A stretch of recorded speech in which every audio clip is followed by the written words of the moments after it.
Hello there guys, Matty432 bringing you game releases. This is currently week 12, and there's actually been some pretty decent releases this week, so let's get on with it.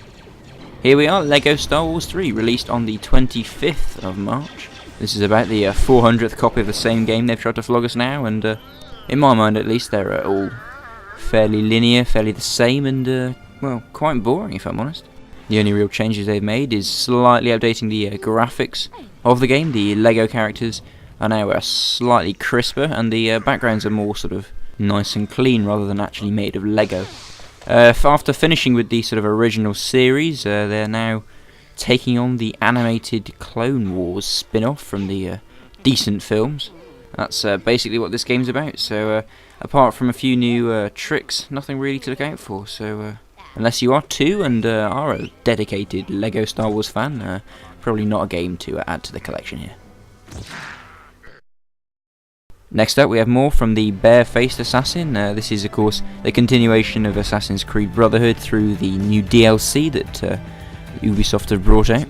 You do once again take on the role of Ezio, who is the most unsubtle assassin that I have ever seen, and this time you're on a quest to track down the missing Da Vinci through clues left behind by the man himself. It's actually starting to remind me a bit of the Da Vinci Code. I wonder if they got some inspiration from the film chucked in here.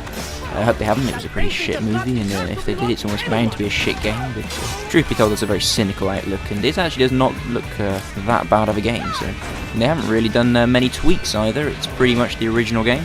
Although personally, I do think they should have gotten rid of that ridiculous cape he keeps running around in. I thought assassins were supposed to be stealthy, but I don't think he could really stick out more if he tried. So maybe a thought for the future there, Ubisoft.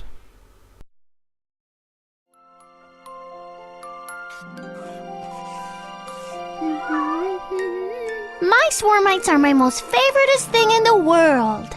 They can do all sorts of things, like spread apart, hug together, do piggyback, and decapitate.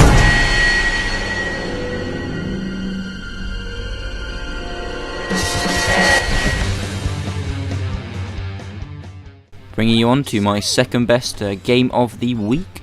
This is, for those of you that don't know, and to be honest, I wouldn't be surprised if it was all of you, because I have to say, I haven't really seen this one around a lot, so almost an underground game release here. But no, just because it hasn't been advertised doesn't mean it's going to be rubbish. In fact, judging by Homefront's latest sort of escapade, it would appear to be almost the opposite. But no, I think this game looks quite fun, and I shall definitely be downloading it upon its release date. That is, by the way, the 23rd of March, so assuming that this video gets uploaded on time and that you lot are watching it the next day, it should be available right now. That's PS3, Xbox 360 and PC.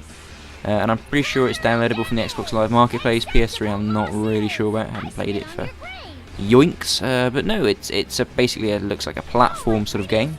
Anyone who's ever played an old console will probably compare this to Lemmings. It seems quite similar, just maybe with a sort of modern twist to it, I guess. Updated graphics and whatnot. Other than that, not really much to say. I feel the appeal here is just driving loads of blue blobs off the end of tall structures and onto sharp objects, so all the makings for a good game right there. And with that, I think we'll leave this one alone. If you've got the spare cash, I guess it's worth a shot, and you know, it doesn't look too bad at all. Finally, we are on to probably my favourite game of the week. This is, of course, Crysis II. For those of you who haven't played Crysis, this was the original sort of awesome PC game. This is like the game everyone would talk about, everyone would be able to relate to it. And yeah, no, this seems to be shaping up as quite a sequel. Release date for this is actually the 25th of March. They've actually moved off the PC and onto the platforms, in addition to the PC, I should say, not off the PC, but yeah, no, they are bringing it to the platforms. As I said, 25th of March is the release date for that. There's quite a few on the 25th this week, aren't they? All competing for space and whatnot. But as I said, sort of a sequel to the first one, other than this is actually set in sort of New York and not, where was it, the Korean jungle, I think? I can't really remember. But yeah, no, basic plot, for those of you who haven't played the first one, is that aliens are invading, and you've got to sort them out and sort of save the world. But Crysis really does do this in a unique way. It's really a good game. It's not like other sort of first-person shooters. This is This is just different. Supporting both single and multiplayer. Single player probably take about 10 hours plus, I think.